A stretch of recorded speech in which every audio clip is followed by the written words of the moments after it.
Good morning, it's Amber, Blooms on the Hill, and I am just about to start harvesting for another flower farmer. It's another glary day, I should have my hat on.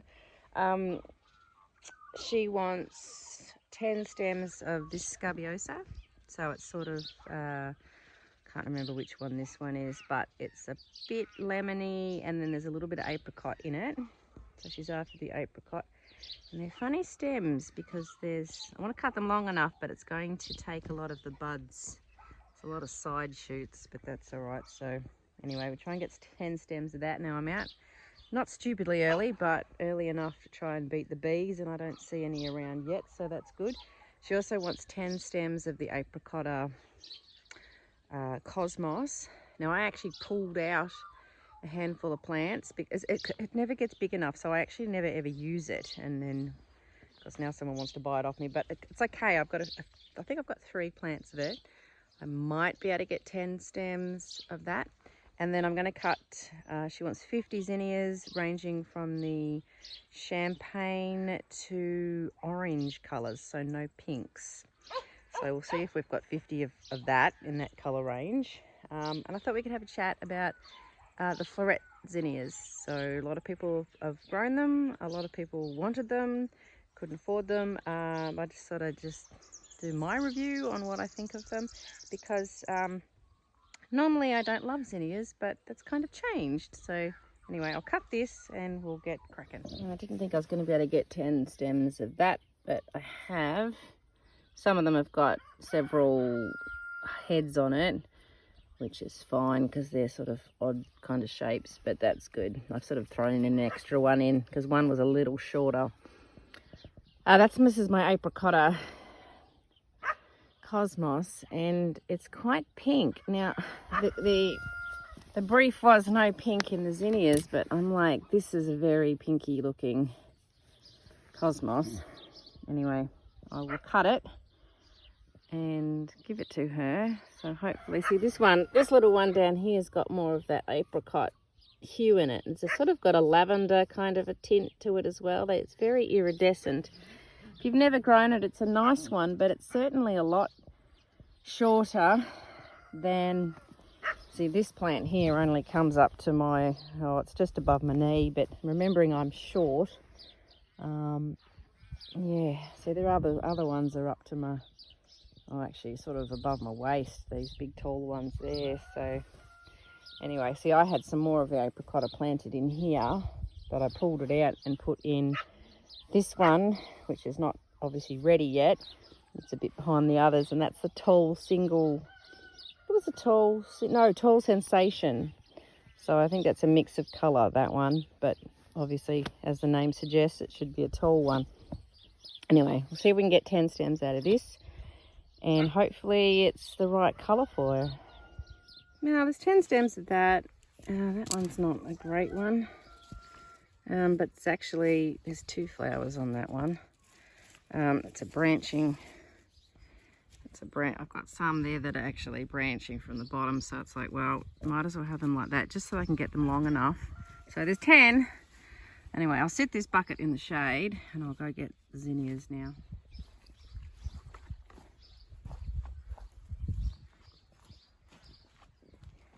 Alright, champagne to orange. So I guess I'll start with the florets. Hopefully orange can also mean this salmon. That's the Oklahoma salmon, which is very orange. So hopefully that's okay. It's a little hard, I guess, because what people have got pictured in their mind as a certain colour is no doubt different to what I've got pictured in my mind. Wouldn't it be great if I was colourblind? That wouldn't help either. I don't think you could be a flower farmer florist if you were colourblind. That wouldn't really work at all.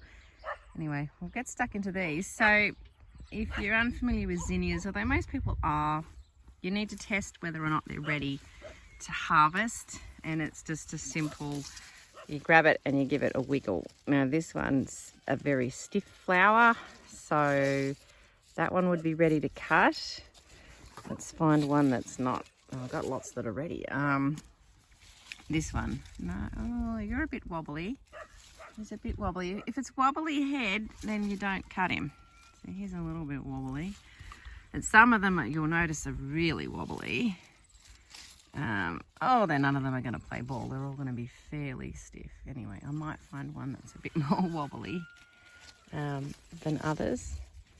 Yeah, there's actually quite a lot here that are ready. Oh, here's a floppy one. Look, that's a floppy one. Floppy, floppy, floppy. So he's not ready. That one. But anyway, we'll go and look at the florets. So these ones are Victorian Wedding Series. And ignore the shadow. On this side, Golden Hour, which are lovely. So these are very champagne-y, orangey in colour. So they'll be perfect. Up this side, up at the top here is Dawn Creek Blush. So they're too pink. And then up the top here is the, that's a good one. You can have that one. These are the Precious Metals. So there's actually quite some good champagne colours in here. So it's not a huge patch, but still quite a lot. And considering that zinnias are a cut and come again flower, so the more you cut them, you do get more after that.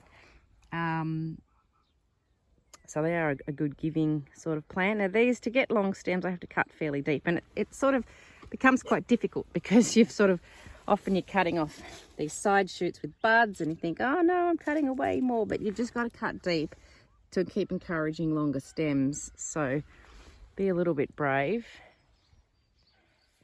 So the ones I was most looking forward to were actually the Precious Metals, which are lovely. And talking about the Floret, I can hear Rainbow mooing down there. What's happening with her?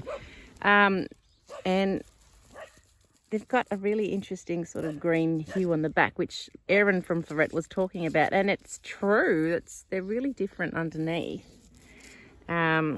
They are the ones I was looking forward to the most, and they seem to be, most of them, quite large. These plants themselves are a little bit smaller than the ones down here than the Victorian Weddings, but I know the Victorian Weddings did get a lot of water, like a lot of extra water, because my husband's potatoes are just here, and he often puts the sprinkler on and just lets it go for like hours, and it was getting this lot. So they have had a little bit more water. I really love the Dawn Creek varieties. That they've got like a higher petal count. This one's enormous. Like, and they're a bit more sort of, well, not cactusy, but sort of, I mean, there's probably a word for it and I don't know what it is. But I do like these, and I love the blush shades. I also have some of the Dawn Creek Peach. They're up in my flower patch, which is up near my house. So they will be nice to see as well, because peach is such a good wedding related kind of colour. Look at this one here. It's just got layers of colour and this shade. It's just so pretty.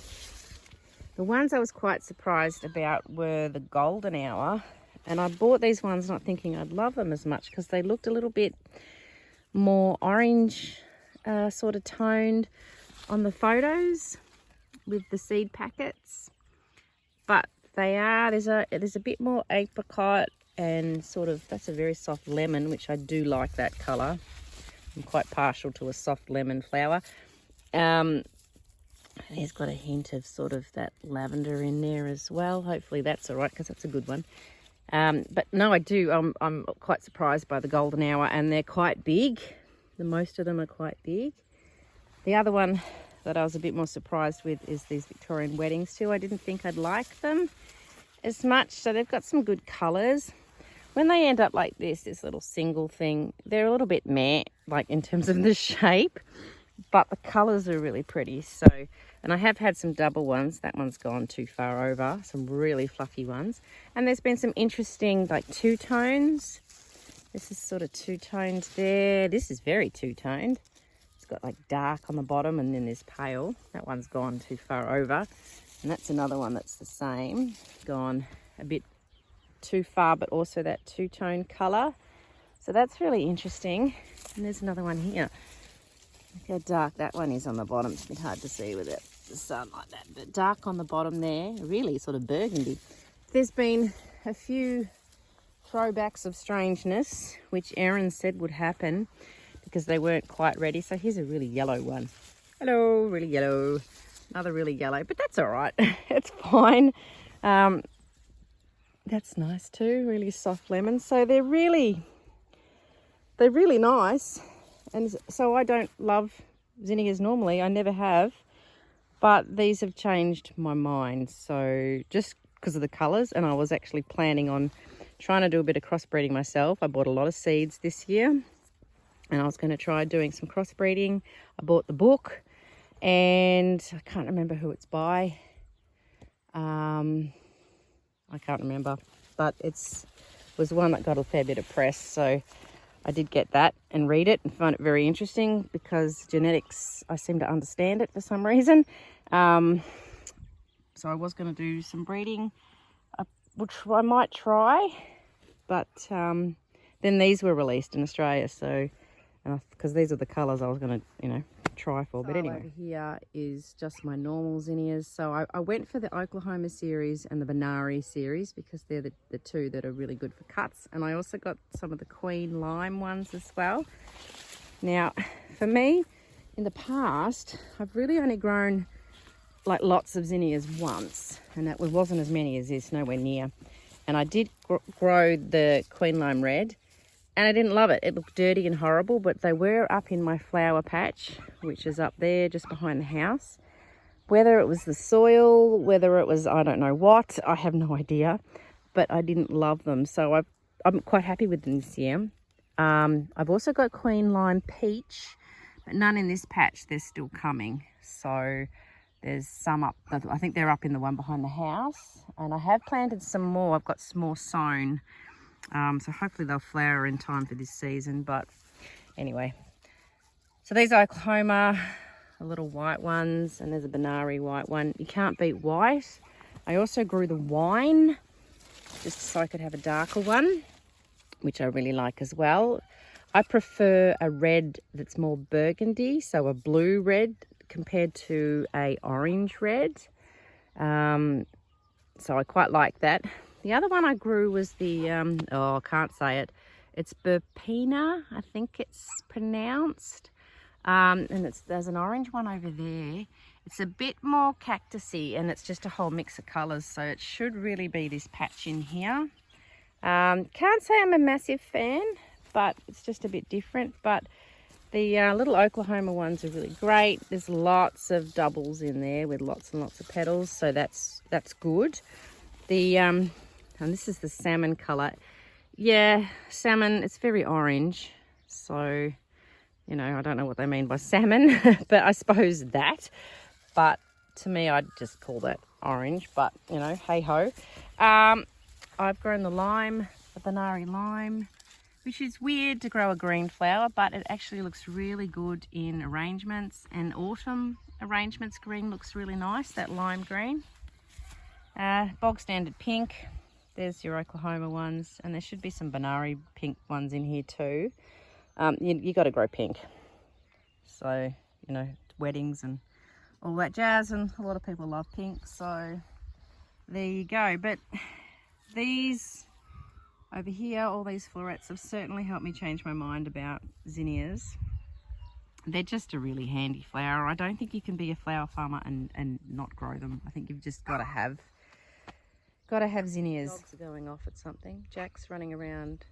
It's the usual morning bark at stuff. I don't know. So this is my zinnia patch. Here's the zinnias. My opinions are yes, like them now. We'll definitely grow them. I think for next season we will do a better succession. So I've got some more coming. Like that was the intention. I've got lots and lots of seeds, and I was going to do probably a succession every couple of weeks, every 2 or 3 weeks, and just with all the seed sowing and the space it takes in my greenhouse, which is tiny. So if you've ever come with me into my greenhouse, it's up there. It's only you can see it in the background, it's very small and not a huge amount of shelf space in there. Hubby built me, there's a real solid shelf that he built in there, so it means that there's only like one shelf, and then underneath I've got some old coffee tables. So that's sort of the room in there. And then I bought these metal shelves. They're not great quality, but there's certainly more room in there now than there was. But that sort of ends up being the problem, is that the shelf space and trying to put everything in there. There was seed trays everywhere. I definitely have to buy a new greenhouse for next season. That's no question, because of the amount of flowers I'm now selling with 3 different stores. Potentially there could be another one. It just happens they're supposed to be open in January, but actually they're supposed to be open in November and then December and then now January, and it's very random. It's also very far away, so I'll keep you updated if something happens there. But potentially there could be another place. Plus I've got the florist that's going to be buying off me as well. And then the farmers markets, I've found the right price point that I've sort of mentioned a few times, that sort of things are hopefully shifting a bit better. I still get bouquet orders, and they really picked up, and this channel here helped with that, only because this is through Google. Googly schmoogly does its little algorithms. I don't know how it works, but I noticed probably the last 9 months that I get more people ordering bouquets, so I need to grow more. Back to the zinnias, I need to do properly next season the succession of zinnias, so that, you know, these are always coming. There's always more coming to pick off. They can now they can get powdery mildew once they get tired too. I suppose you've got to be careful of the airflow, but I mean, you need to sort of pack everything in a bit too when you're a flower farmer, because you've got to be careful of your space. Also too, these are holding each other up. There's no netting. That's another thing I'm going to do next season, is I'm going to get some of that Hortonova netting. I found where I can buy it. And I'm going to net, probably not everything, just see what holds each other up better. But certainly there's going to be netting going on, which will be fun. Anyway, zinnias, I definitely grow them. I'm definitely changed with my opinion of them.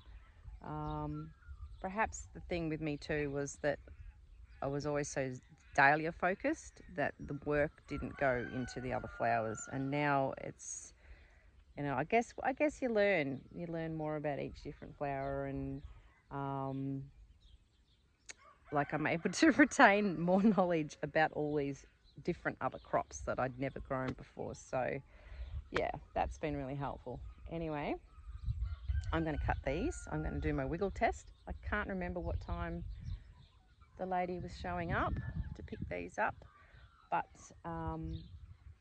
yeah, if you're wondering how much I'm charging, that could be another question for you. I'm charging $1.50 per stem for the zinnias. The normal wholesale price is, I'm not selling wholesale, certainly not with these florets. I think it's about $8.50 for 10 stems with the zinnias.